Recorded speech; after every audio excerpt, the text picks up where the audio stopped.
माया नगरी मुंबई, जिसका नाम सुनते ही हमारी आंखों में चमक आ जाती है। इस सपनों के शहर में हर साल लाखों युवा अपने सपनों को पूरा करने के लिए आते हैं, लेकिन मुंबई हमेशा से ऐसी नहीं थी। एक समय था जब इसे बॉम्बे कहा जाता था और उस दौर की जिंदगी आज की भागदौड़ भरी लाइफ से बिल्कुल अलग थी। ये वो दौर था जब मुंबई की सड़कों पर ना इतनी भीड़ थी, ना गगनचुंबी इमारतें, बल्कि ट्राम की घंटियों की आवाज, घोड़ा गाड़ी की रफ्तार और समुद्र के किनारे बहती ठंडी हवा इस शहर की पहचान हुआ करती थी। लोग सादगी भरे कपड़े पहनते थे, पुरुष टोपी और कोट में नजर आते थे और महिलाएं खूबसूरत साड़ियों में अपने दिन की शुरुआत करती थीं। लोकल ट्रेन तब भी इस शहर की धड़कन थी, लेकिन उनमें भी एक अपनापन था। लोग सफर के दौरान अजनबियों से भी बातें कर लिया करते।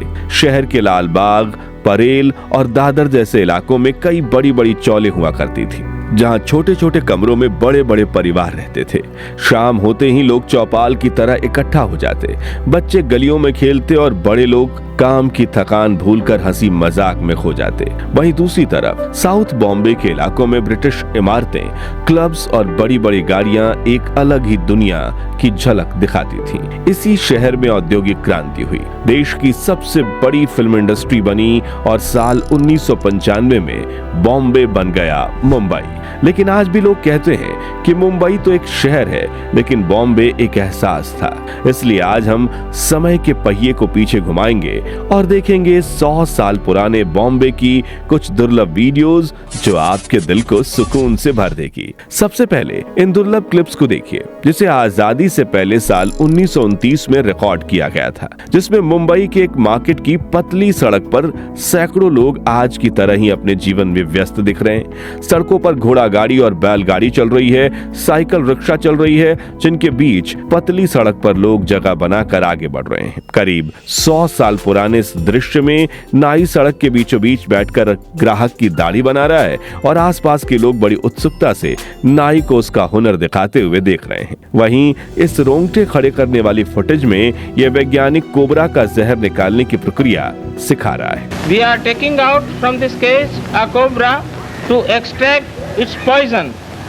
देखिए कैसे ये जनाब दुनिया के इस सबसे जहरीले सांप को अपने हाथों से पकड़ते हैं और फिर उसका मुंह खोलकर उसमें से जहर निकालते हैं, जिसके बाद इस सांप को खाना खिलाकर फिर उसे बक्से में बिठा देते हैं। अब इस अनोखे दृश्य को देखिए, जिसमें इन जनाब से ताजे फल लेने के लिए लोग लंबी कतार में खड़े हैं और भीड़ इतनी बढ़ गई है कि जनाब अपना काम तक ठीक से नहीं कर पा रहे हैं। इसके अलावा लोग सड़कों पर अपने सिर पर टोकरी लिए फिर रहे हैं, क्योंकि उस वक्त सामान खरीदने के लिए प्लास्टिक या पेपर बैग्स नहीं हुआ करती थी, बल्कि लोग अपने घर से ही कपड़े का थैला या टोकरी लेकर बाजार आते थे। दोस्तों, ये छोटा सा वीडियो आपको उस दौर के ताज होटल और उसके सामने खड़े गेटवे ऑफ इंडिया की एक बेहद दुर्लभ झलक दिखाता है। जरा गौर से देखिए, ये साल 1930 का बॉम्बे है, जहां आज इस जगह पर कदम रखने की भी जगह नहीं मिलती। वहीं उस समय यहाँ एक अजीब सा सुकून और खालीपन नजर आता है। न गाड़ियों की लंबी कतारें, न भीड़ का शोर, बस कभी कभी गुजरती कुछ पुरानी कारें और चारों ओर सन्नाटे में छिपा आजादी का संघर्ष। गेटवे ऑफ इंडिया के सामने का ये शांत नजारा देखकर यकीन करना मुश्किल हो जाता है कि यही जगह आज मुंबई की सबसे व्यस्त जगहों में से एक है। दोस्तों, उस दौर का बॉम्बे एक ऐसा शहर था जहां जिंदगी भले ही आज जितनी तेज नहीं थी, लेकिन हर पल में एक अलग ही हलचल और जिंदा दिली बसती थी। कोई सड़क किनारे बैठकर अपने हुनर से रोजी कमा रहा था, तो कोई सिर पर टोकरी उठाकर पूरे दिन मेहनत कर रहा था। उस समय ना मशीनों का सहारा था, ना कोई आधुनिक सुविधाएं, फिर भी हर इंसान अपने दम पर अपनी मेहनत से जिंदगी को आगे बढ़ा रहा था। दोस्तों, अगला वीडियो साल 1950 का है। जरा यहाँ लोगों के पहनावे पर ध्यान दीजिए।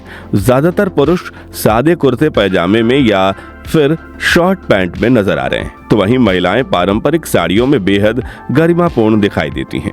उस दौर की ये सादगी सिर्फ कपड़ों में नहीं, बल्कि लोगों के पूरे रहन सहन में झलकती थी। उस दौर में बॉम्बे की गलियां भी आज के मुंबई से इतनी अलग दिखती थीं कि अब अगर हम उसी इलाके में खड़े हो जाएं, फिर भी हम उस एहसास को समझ नहीं पाएंगे। चलिए अब समय में थोड़ा और आगे बढ़ते हैं और देखिए ये नजारा है साल 1958 का, जिसमें बॉम्बे की सड़कों पर चल रहे लोगों के व्यस्त जीवन की एक झलक दिख रही है। इस नजारे को देखकर ऐसा प्रतीत होता है मानो अब ये शहर गुलामी के गम से उभर चुका है। वहीं लोग अपनी जरूरतों के हिसाब से छोटे मोटे काम करते दिख रहे हैं। कोई साइकिल पर छुरी की धार तेज कर रहा है, किसी ने छोटी दुकान खोली है, किसी ने सड़क किनारे ठेला लगाया है, तो कोई बच्चों के खिलौने बेच रहा है। अगली फुटेज है साल 1962 की। बॉम्बे के ऐतिहासिक छत्रपति शिवाजी महाराज टर्मिनस के ठीक बाहर की इस दुर्लभ फुटेज को देखकर एक बात साफ समझ आती है कि मुंबई अपनी शुरुआत से ही बाकी शहरों से काफी आगे थी। उस समय जब भारत के ज्यादातर गांव और छोटे कस्बों में बैलगाड़ियां ही मुख्य साधन थीं, वहीं मुंबई की सड़कों पर उसी दौर की शानदार कारें और लाल रंग की डबल डेकर बसें तेजी से दौड़ती नजर आती थीं। लेकिन इस आधुनिकता के बीच भी मुंबई अपनी परंपराओं से जुड़ी हुई थी, क्योंकि उन्हीं सड़कों पर कारों के साथ साथ बैलगाड़ियां भी अपनी धीमी चाल में चलती दिखाई देती थीं। और सबसे दिलचस्प बात, इन सड़कों का सन्नाटा आज हम यहाँ कदम रखने की जगह भी नहीं पाएंगे। वहीं उस समय ये सड़कें इतनी खुली हुई थीं, शांत और सुकून से भरी हुआ करती थीं। सच में पुराने बॉम्बे का यह रूप दिल में एक अलग ही एहसास छोड़ जाता है। अब समय में कुछ और आगे चलें।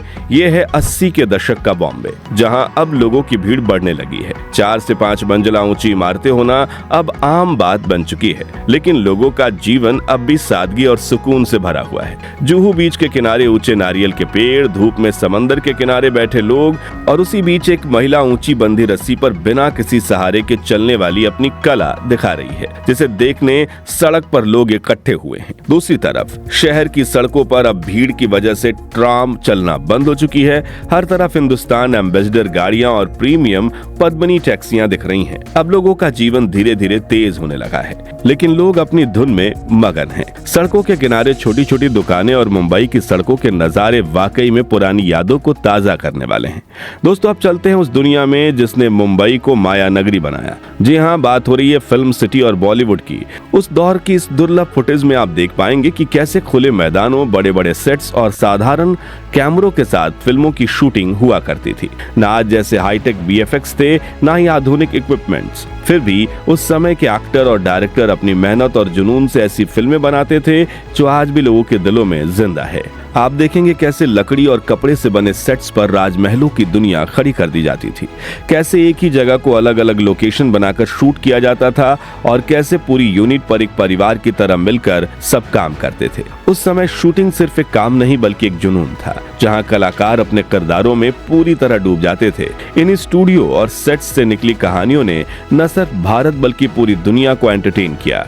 और यही वो दौर था जब बॉम्बे धीरे धीरे बॉलीवुड बन रहा था, एक ऐसी दुनिया जहां हर कोई अपनी किस्मत आजमाने आता है और कुछ लोग इतिहास बनाकर चले जाते हैं। दोस्तों, मुंबई की असली पहचान अगर कहीं बसती थी तो वो थी उसकी चॉल्स। ये सिर्फ रहने की जगह नहीं थी, बल्कि एक पुरानी दुनिया हुआ करती थी। छोटे मोटे कमरे और बड़े बड़े परिवार, जहां एक ही कमरे में रसोई, बेडरूम और हॉल सब होता था। लेकिन इन तंग जगहों के बावजूद लोगों के दिल इतने बड़े थे कि हर खुशी, हर दुख पूरे चौल के साथ बांटा जाता था। सुबह सुबह गैलरी में खड़े होकर चाय पीना, पड़ोसियों से हाल चाल पूछना, बच्चों का एक साथ खेलना और महिलाओं का मिलकर घर के काम करना, ये सब रोजमर्रा की जिंदगी का हिस्सा था। इन चौल के घरों में प्राइवेसी भले ही कम थी, लेकिन अपनापन भरपूर था। यहाँ कोई पड़ोसी नहीं होता, सब एक परिवार जैसे होते थे। अगर किसी के घर में शादी हो तो पूरा चौल उसके इंतजाम में लग जाता था, और अगर किसी पर मुसीबत आए तो हर दरवाजा उसके लिए खुला रहता था। त्योहारों की बात अलग थी। गणपति उत्सव हो या दिवाली, पूरी चौल एक साथ मिलकर जश्न मनाती थी, जैसे एक ही घर में कई दिल धड़क रहे हों। और आज भी मुंबई के परेल और बाकी इलाकों में कई लोग चौल में रहते हैं।